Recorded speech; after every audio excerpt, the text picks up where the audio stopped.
All right, this is our search to figure out how to get this tuner assembly out. It's much more than a tuner. It's VHF tuner, UHF tuner, other accessory modules on top of that, and all of the motors that would control the color controls, volume, channel. They're all integrated in one assembly.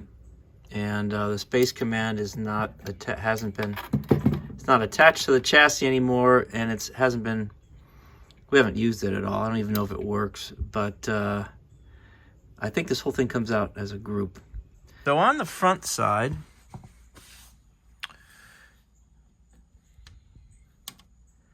is our control panel. And I think we just pull these knobs off. And then there's two screws that are highlighted by the corrosion. There's two Phillips screws. And if this plastic assembly panel assembly thingy lifts off, once we pull the knobs off and take the two screws out, then I'm sure it'll show us exactly how to take this apart. See, we did this. We took the front panel off the convergence board. I think the same thing happens over here. I think this panel comes right off just like that, so you have access to everything. Let me prop this up. Okay, propped up. This is the fine-tuning knob. That came off easily. And channel selector knob comes off easily. I hope these go back on easily. UHF fine-tuning knob comes off easily.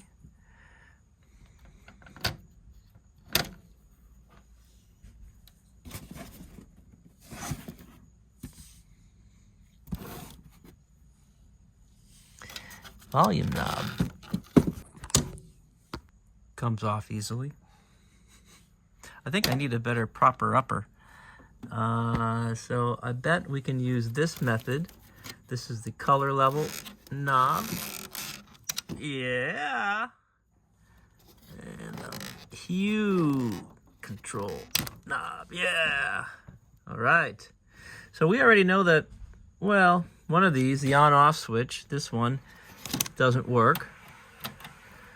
And maybe this AFC switch doesn't work either. Maybe that's been part of the problem, that the switch just doesn't work. Okay, so we have our collection of knobs here. Fine-tuning, channel, volume, fine-tuning, color.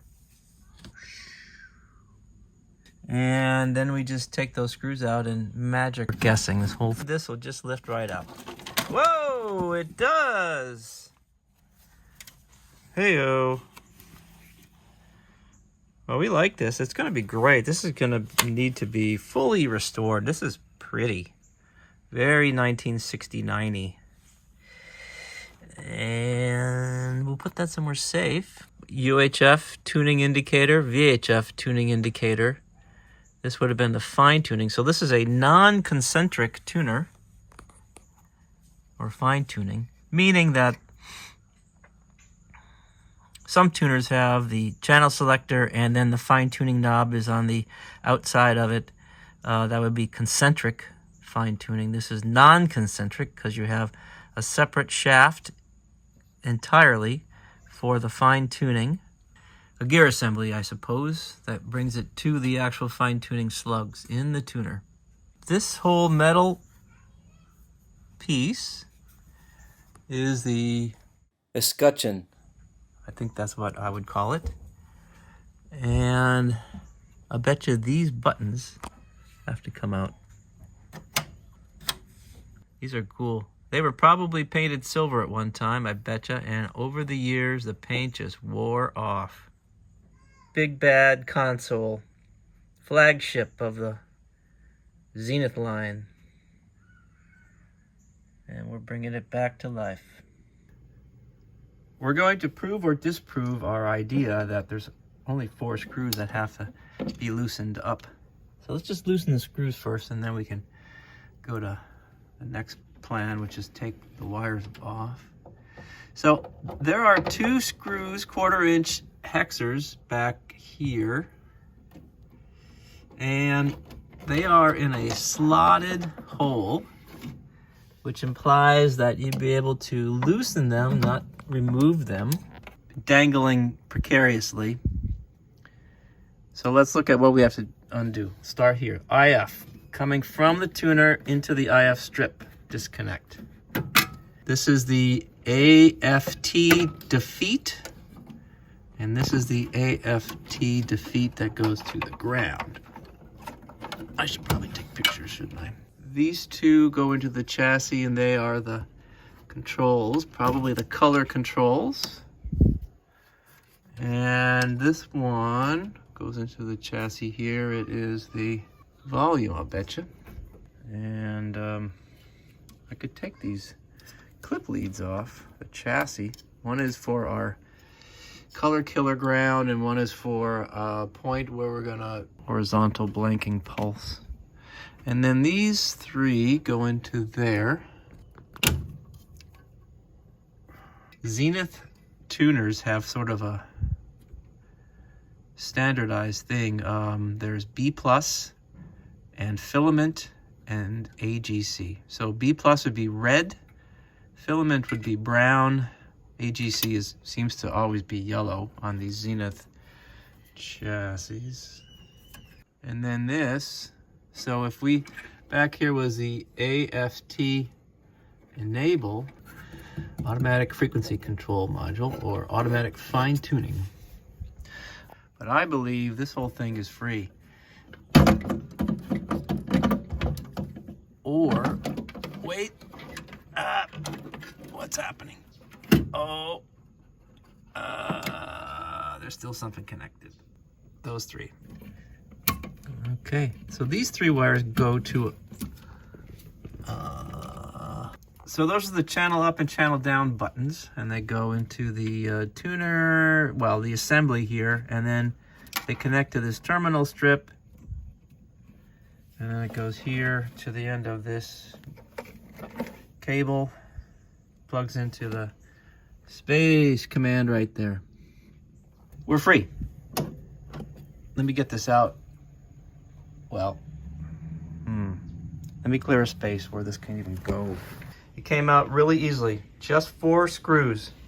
So let's look at this complex beauty. What do we have here? Here's our, this would be the shaft that we turn to tune it. And these would be UHF presets. They used 2 of them. I don't know where this was. I suppose Texas, but 2 preset UHF channels. Here's the main UHF channel indicator. There's a light bulb, a light there, and a light back here. I'm sure burned out.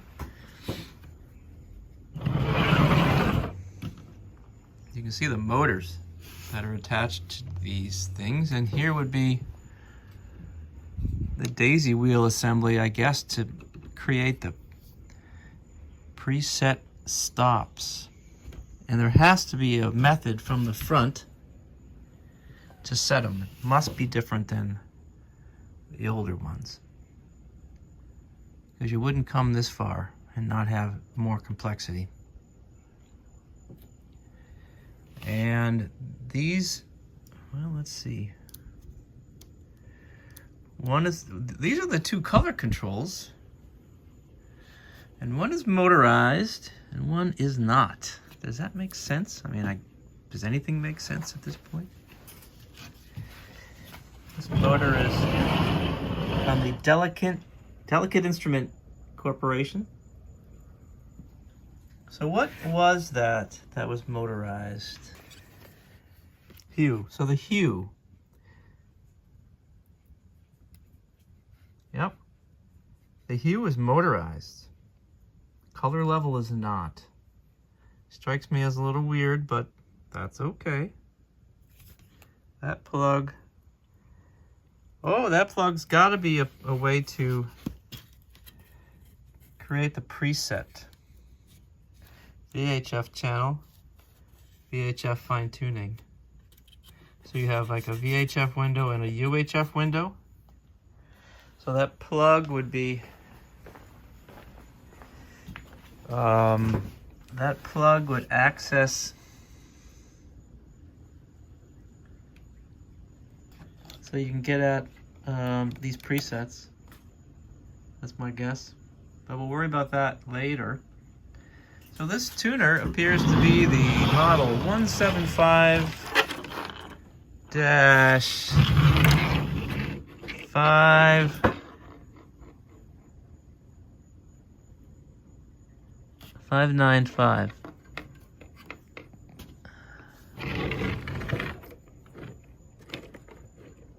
Yep, 175-595. So we can look it up in our book.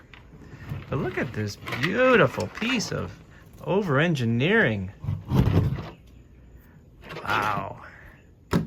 Channel motors. UHF tuner. Here's the indicator. Somewhere there's a way to turn this. But we're not going to worry about that yet. In fact, we'll maybe never worry about it because we're never going to use the UHF tuner. I just don't think so. We're interested in making the lower VHF channels work. And volume didn't have a motor on it. Volume has a step control, I think. At least the old ones did. So you set it at your favorite volume level. Then you had a mute, low, medium, high, and off. At least that's the way it was before on the 400 Space Command. So, okay. Well, it's beautiful. To get this mechanism working mechanically, it's a big deal. We're gonna take a lot of junk apart. But that wasn't the goal here. The goal here was to take our VHF tuner apart and get it inside and clean it.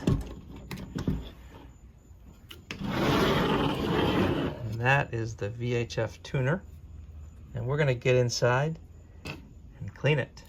Well, that was easy enough to get the tuner cover off, but look what we found inside. Holy cripes, this is like grease.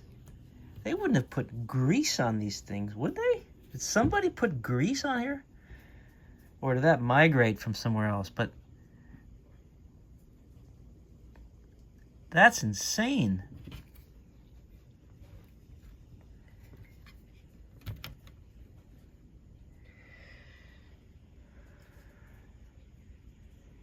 That's our Channel 7 tuner strip. I would not expect to see any grease in here. Holy cow.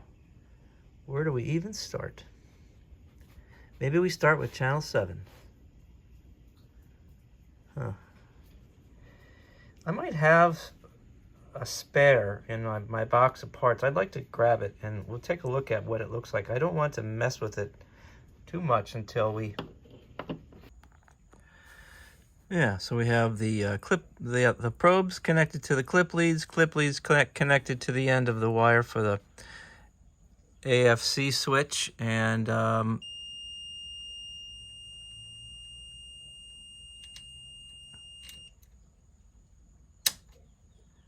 yeah, it's intermittent.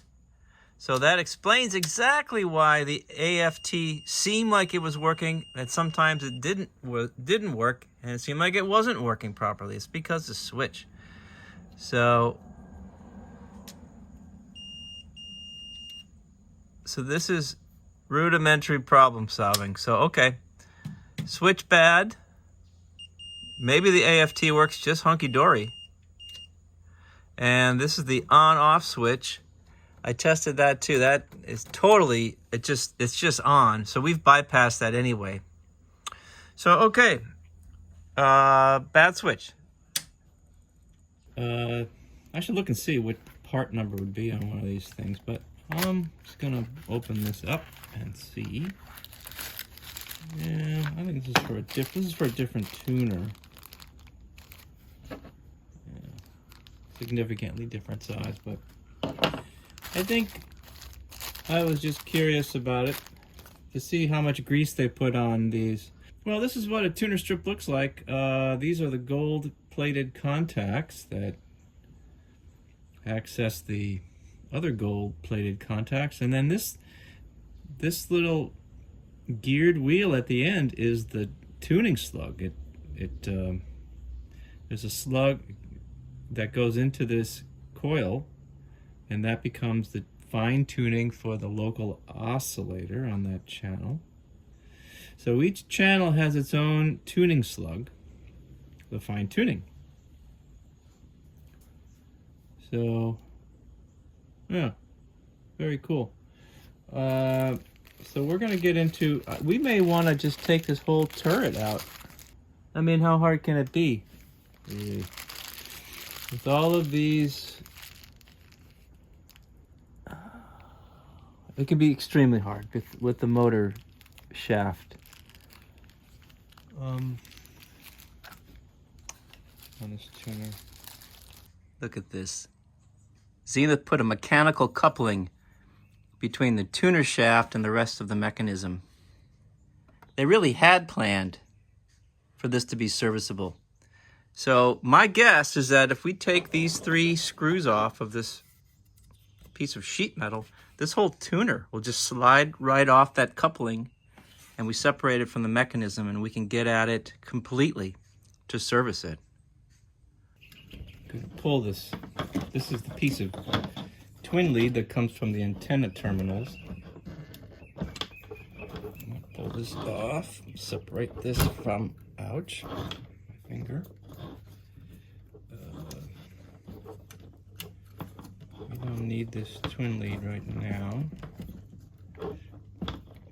This cardboard is stiff as 50-year-old cardboard would be expected to be. Twin lead, this we're going to leave like this. We do not need the UHF tuner to be anyway. This one might be, oh no, came right off. That was the input from the UHF tuner. So this wire here, we looked at when it was still in the cabinet. This is the B+ filament and AGC, so that's an important one. And that will come with it.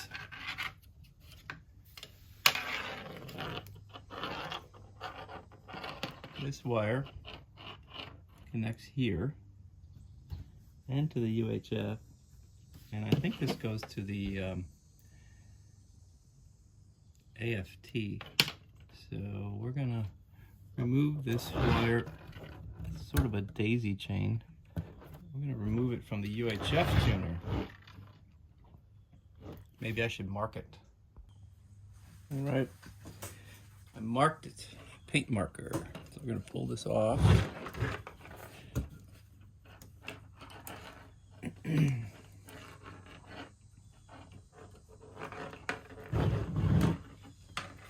Suppose we should mark it on this end.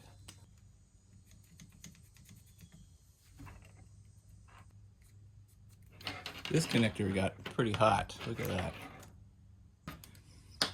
These tuners do get hot with the tubes and the bias resistors on them. They get scorchy hot sometimes. Let me get a red Sharpie and mark that.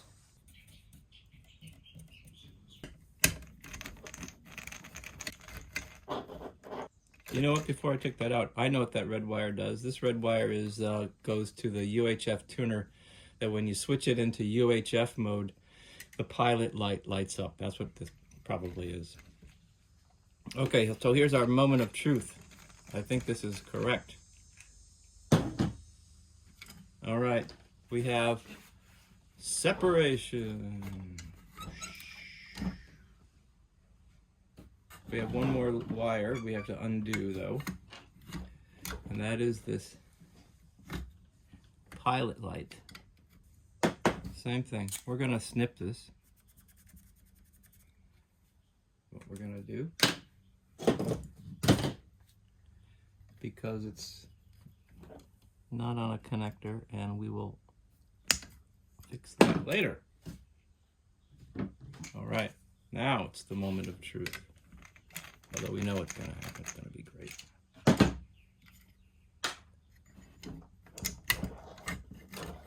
Oh yeah, look at that.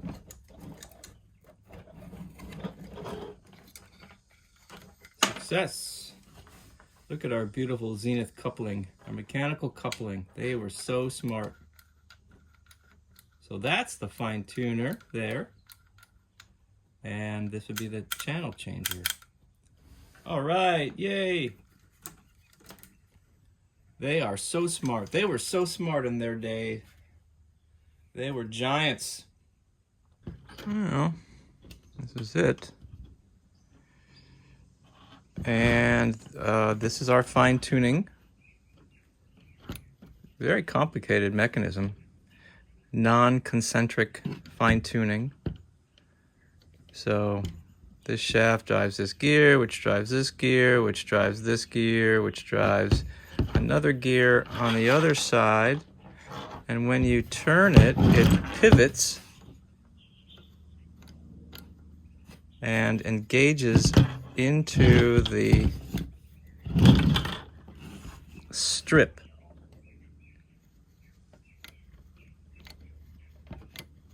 And it's notorious for breaking. This was not as straightforward as I thought it might be to get this out, but we got it out.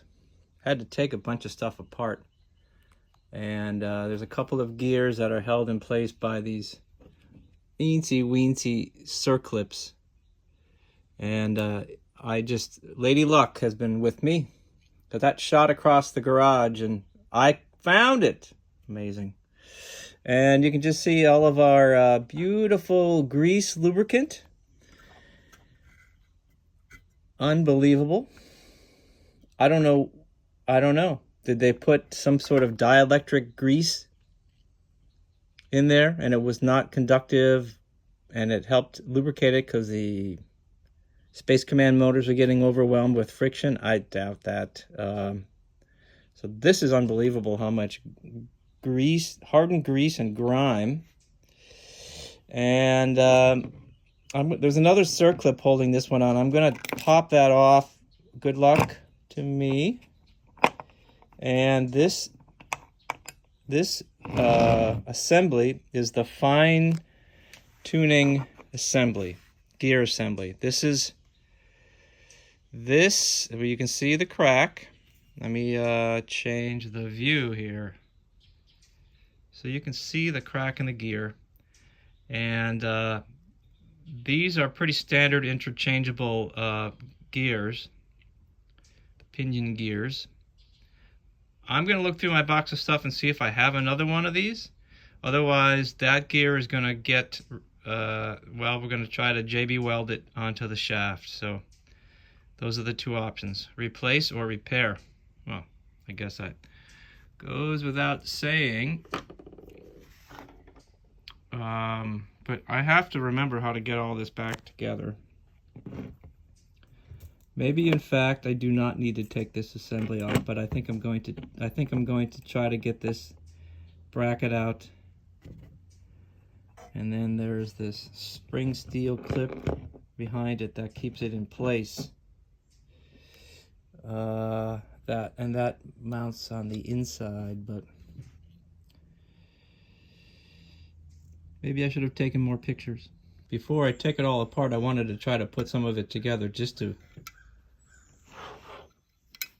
remember how it all goes back together. So this would end up there, and this spring clip goes down in here, and this one tab would end up into this opening, I guess.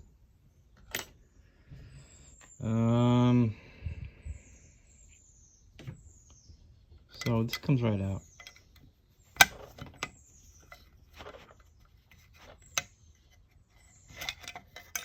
And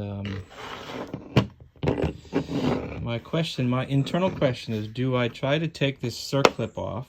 Probably should. is another circlip holding that bracket on. And if I try to take it off and it shoots across the garage, then I don't have it. I don't know what the chances are of me getting that off without shooting it across the garage. So I got the clip off without shooting it across the garage. So I have two of them. Took two off and they didn't get lost. That's fantastic. So here we go. Here's our turret tuner. Looks like an armature from an electric motor. So we're gonna just get into the cleanage of this. Each of these strips come off really easily and pops right out. So we'll come up with a method, but this grease is unbelievable. I mean, it's everywhere and it smells like petroleum, dried petroleum grease. It doesn't strike me as any fancy dielectric grease. It just seems like someone just slobbered grease in there.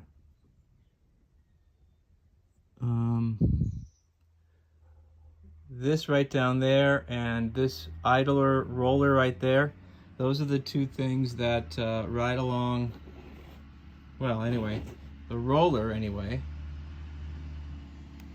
rides along this scalloped piece of metal. That's the clunky thing. That's where you get the clunky clunk clunk clunk thing. And I guess these are ground positioners, and that's what that would be there. So ground contacts.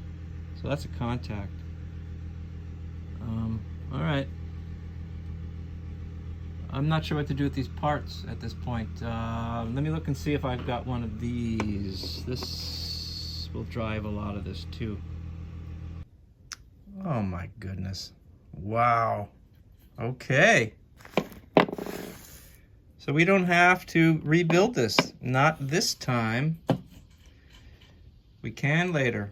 On another day. That rainy day. So we're going to have this standing by now. That is our new fine-tuning gear assembly. Okay, so this has to be repaired if it ever gets used. And I have some others that aren't the same. That's not the same. This one is from another set that had the same problem with no gear on it. And then this, it's a different assembly, but that gear may be removable.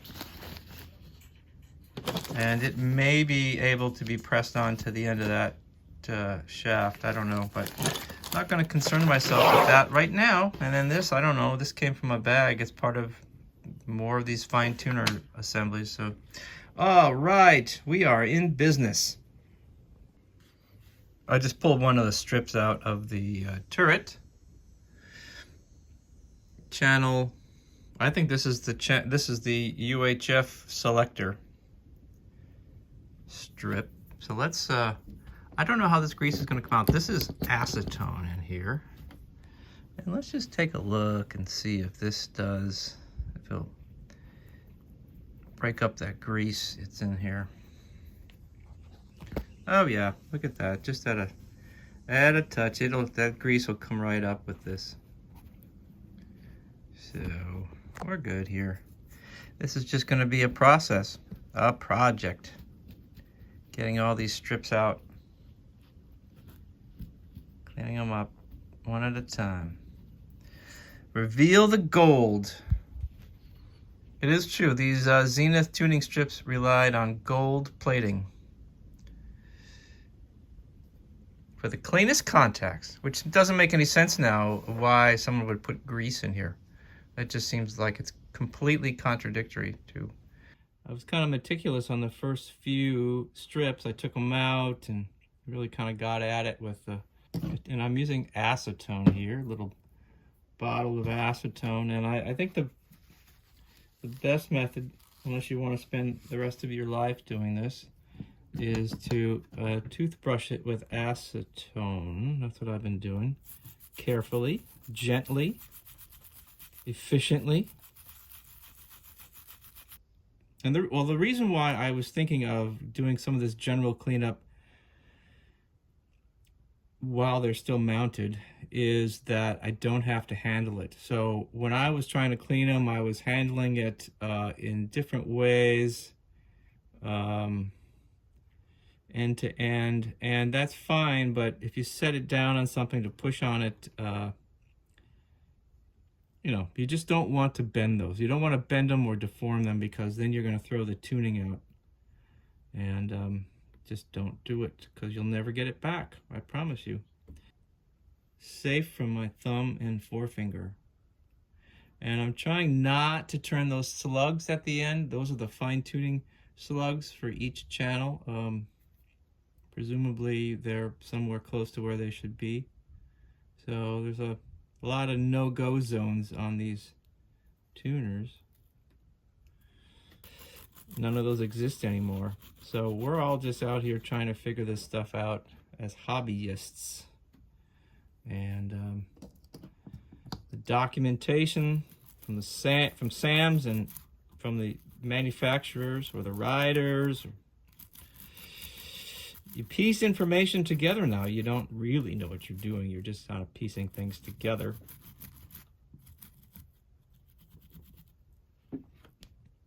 I thought the acetone would take these numbers off, and I haven't really gotten too aggressive over them. You need to keep them there. So it seems like, but I've rubbed against them with acetone and they didn't seem to go away, so that's a great thing. The fact we found that fine-tuning assembly, a new old stock, that is fantastic. Still looks like there's an awful lot of corrosion there, but I think the areas that will be in contact with the drum are fine. And the drum has been cleaned up. I'm not quite done. I'm going to run a pencil eraser across the terminals and maybe one more shot at it with some acetone. Being very careful. Cleaned up the dried grease on the shafts. So this is almost done. This wafer switch on the back. This provides, well, when the end of the turret engages into this wafer, and when you get to the UHF channel, it engages and turns a pilot light on. So this is a non-essential thing. In fact, it's very non-essential, given that we'll probably never use UHF again. So, anywho, let's. This is the next step is to get these tubes out, and let's make sure that these pins are cleaned up, and let's clean the pins on this one. So this is an RF amp that I took this out of another set because the RF amp that was in it just didn't seem right. But I think probably what it was it wasn't making proper contact. That's my guess, but maybe not. It tested funny. And then we'll get, this is the new old stock that we got. Holy! 6HM5. 6H,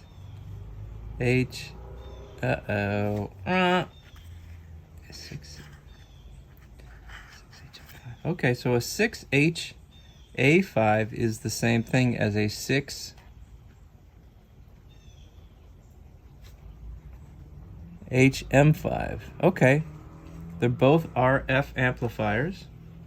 One is bigger than the other. I don't know why this one has such a large envelope, because there's nothing really in it. A big old getter. All right, well, so we're going to clean the pins on both these tubes. This tube looks pretty, like the pins have been worked. I worked it. I didn't test this tube. Came in with a bunch of others that I ordered, and I didn't test it. I probably should, shouldn't I? cover of the tuner shows you where things go. So the 6HA5 goes there, there, there. No. That's where the RF amp goes.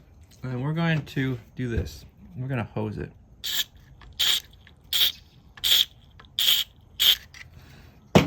Way more than I should have put in there. And I'm going to take this tube that we just clean the pins on,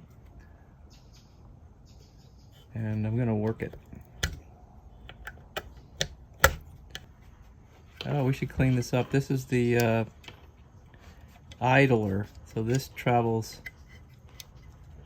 along the, as we talked about this, the scalloped shaped metal rim on the turret. That gives us this spring-loaded idler gives us the clunky sound, the clunk, clunk, clunk, and the positive detent. This is tri-flow, and I'm going to put a couple of positive drops in here. I want to make a meal out of cleaning this. Remember, we don't want to over clean this. We want to just clean it the right amount. You start to over clean things and you just make not a mess. Well, you make a mess in terms of damage. You're just at a point you don't need to clean things. It doesn't make it work any better with dirt in certain places. And to try to get all that dirt off is just doing damage. Trimmer caps, don't touch them. Do not touch them. There's nobody that knows how to really get these things lined up properly again. All that knowledge has been lost to history and time. You screw something up and it's just screwed up and you have to figure it out all by yourself. So we don't want to spend the time figuring something out that we don't want to figure out. And so as far as I'm concerned, this is in pretty reasonable shape. I don't have to we really only have to concern ourselves with the area that you see the wear patterns, because that's where the contacts, work along here. So, I'm still getting junk. So we'll do this a couple more times, but a lot less junk. The first few swipes were hard to believe it was that bad. Yeah, so, but any of this corrosion that comes up is just not in the contact areas. That's all we don't want. That's what we don't want. How did our lubricated idler go? I think it's pretty clean by now. I don't know if we need to be any more than just a wipe like this.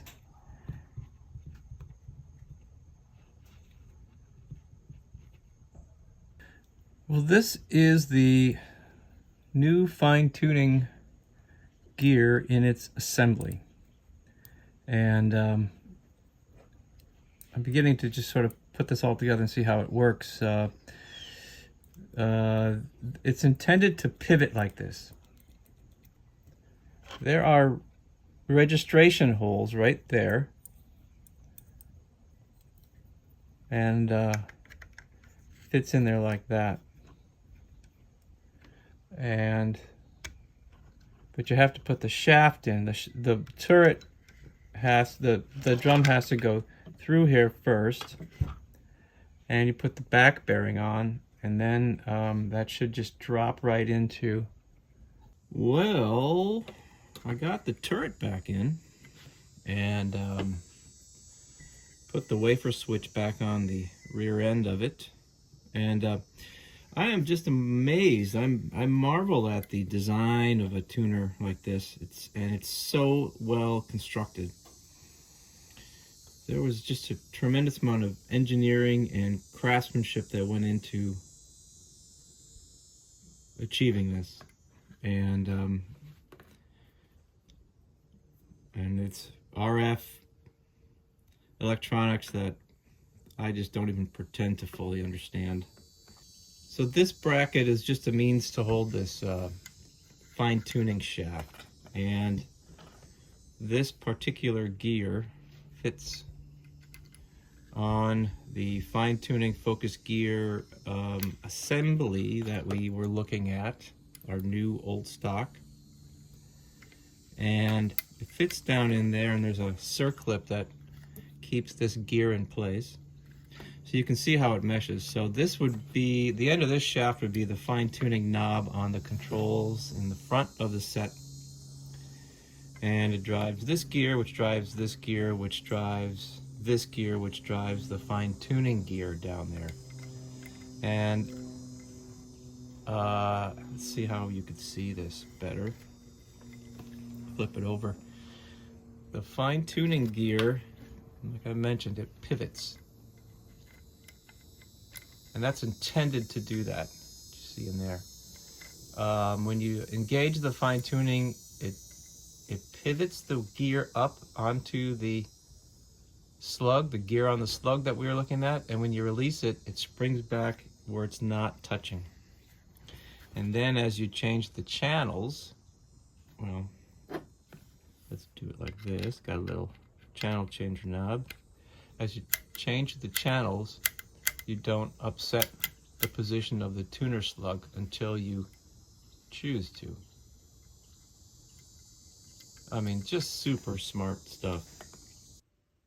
Well, I had wanted to just use the tuner in the set, but then we realized that we have to have the color controls and the volume control, which comes out down here. We had to have them hooked up to the chassis in order to be able to really keep it working. So I think I decided to take the tuner and put it back into this assembly right down there to the coupling, and just put it all back together. I'm not going to mount it. I think I'll just put it in the bottom of the cabinet. Should be enough room on the wires. And I was trying to, well, I was just kind of cleaning this up a little bit, giving it a little general once over, and trying to just even understand the mechanics of this Space Command. And I think later on I'll be in much more detail about how this works after I figure it out myself. But it is a very complex mechanical structure.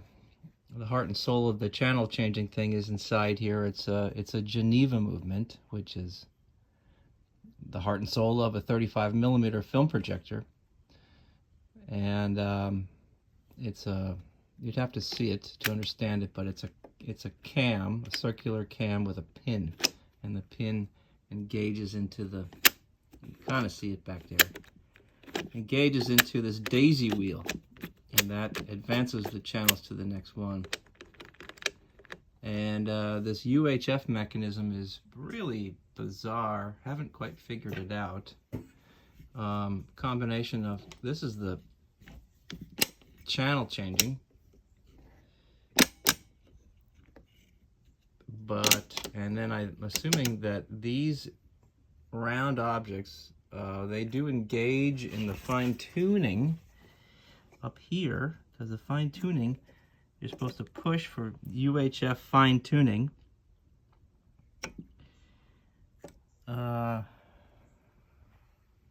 Yeah, I haven't figured it out yet. It's just kind of weird. I'm not sure how the presets work for the preset areas on the Space Command. And on the VHF, those round slotted screw holes, you turn them clockwise and they rise up, and I think that's how you set the stop position. So I turned them all down, and then behind here, that's not a light, that's actually a like a micro switch, and that, well, it works off of this motor somehow. This motor, I think, when it activates, the pole, the armature pole, slides it magnetically. It goes that way and engages the gear into this gear train.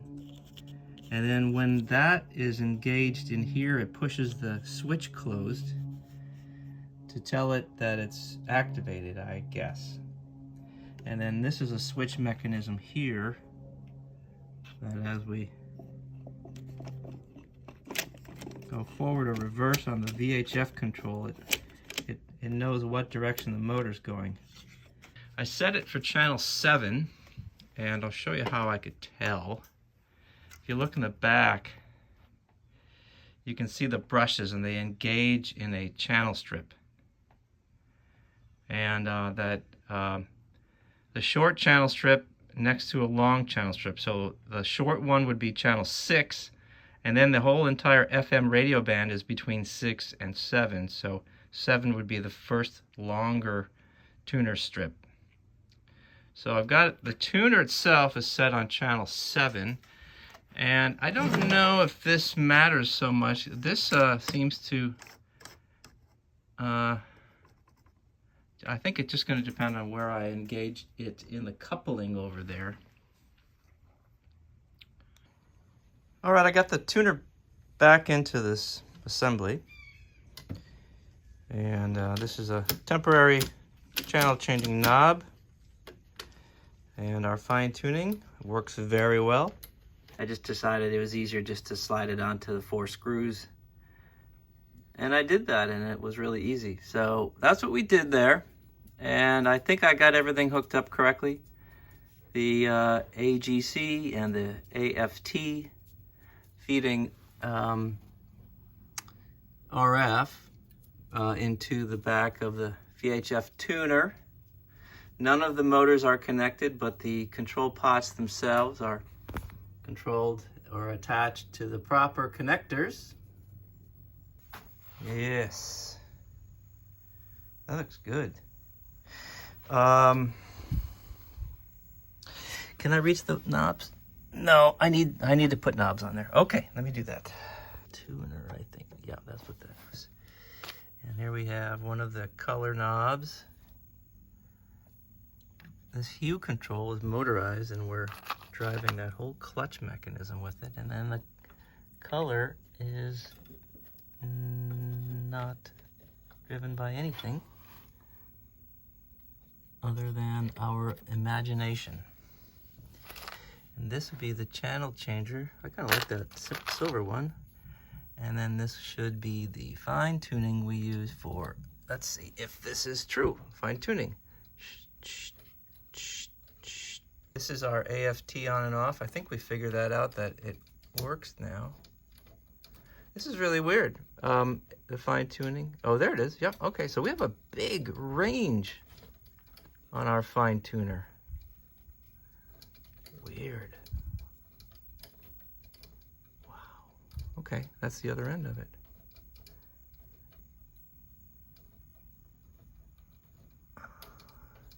Holy cow. Okay. AFT.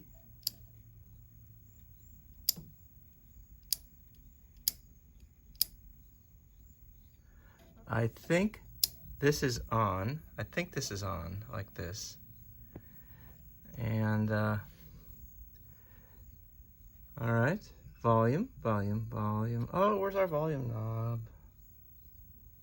Oh, here it is. Volume knob. We should have. Yes, it works.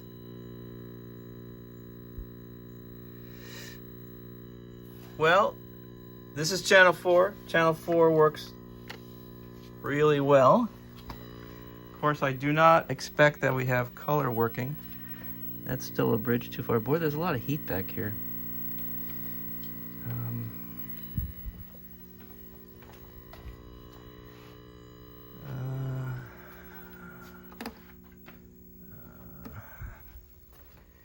No, we still have this beat pattern.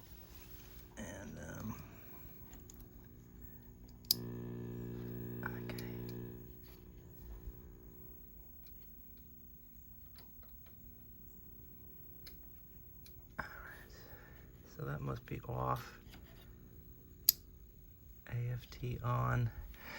Okay, so what have we learned? What have we learned? We've learned that